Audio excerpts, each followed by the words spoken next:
Alright, so this titration practice, number one starts off with a strong acid, strong base, and we've got the 0.20 molar HCl being titrated by the 0.40 molar sodium hydroxide, and the first question is, if we start off with 50 mils of the HCl, what volume of sodium hydroxide is necessary to reach the equivalence point?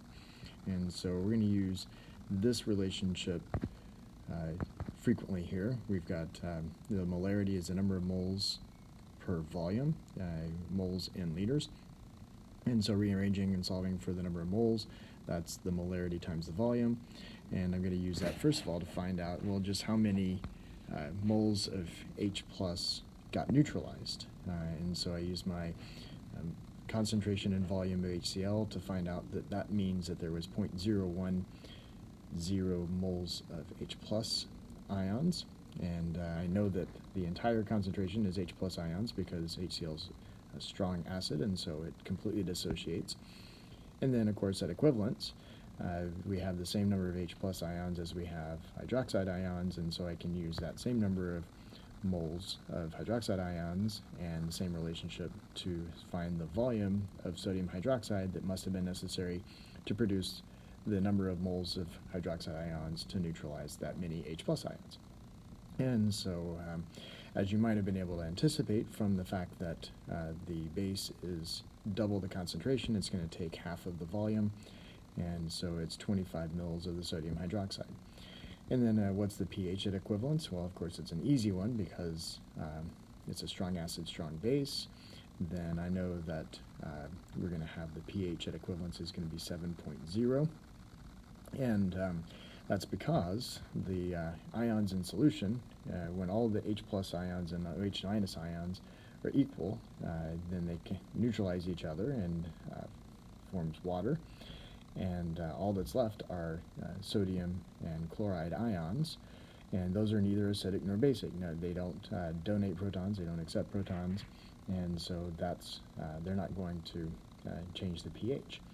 Again, to just kind of reinforce the other concept is Cl minus was formed by a strong acid, and so even if I considered its basic qualities, they're going to be just as weak as HCl is strong, right? And that makes sense because the reason HCl is so strong is because it wants to be separate H plus and Cl minus, and so the odds of Cl then acting as a base and taking back a proton to become HCl are negligible. And same thing with sodium as it is with hydroxide. So those ions stay in solution, they're not going to change the pH. And so just as I expect, the pH at equivalence is 7.00. Right? And then what about after the addition of 10 mils of sodium hydroxide? Well, first I'm going to figure out, well, how many moles of sodium hydroxide is that? Well, actually, first of all, I'm going to ask myself, hey, we gotten to equivalence yet? And the answer is no, we're not at equivalence, and so the pH I'm going to predict is still going to be less than 7, fairly dramatically. But then I can calculate the number of moles of hydroxide ion do get added, and then I can kind of set up an ice chart here, right? I know that H plus and OH are going to cancel each other. The initial number of moles of H plus is 0.01, and I'm adding 0.004 moles of hydroxide, which I got from the volume and the concentration. And then, well, what's limiting? Well, of course, I'm going to run out of the hydroxide ion, and so I subtract the 0.004 from both of those quantities, leaving no hydroxide ion concentration, but H plus ion concentration of 0.006 moles. And then I can use that and the new volume. The new volume, of course, is 60 milliliters, to find the new concentration of H plus ions, which is 0.1 molar, and then, of course, negative log of that gives me the pH, and so the pH is 1.0, which I believe I calculated earlier that the pH initially of just the HCl at 0.2 molar is like 0.7, and so the addition of the sodium hydroxide did cause the pH to rise slightly, but not much. All right. Number 2 is another strong acid, strong base. we're again starting off with 50 mils of HCl.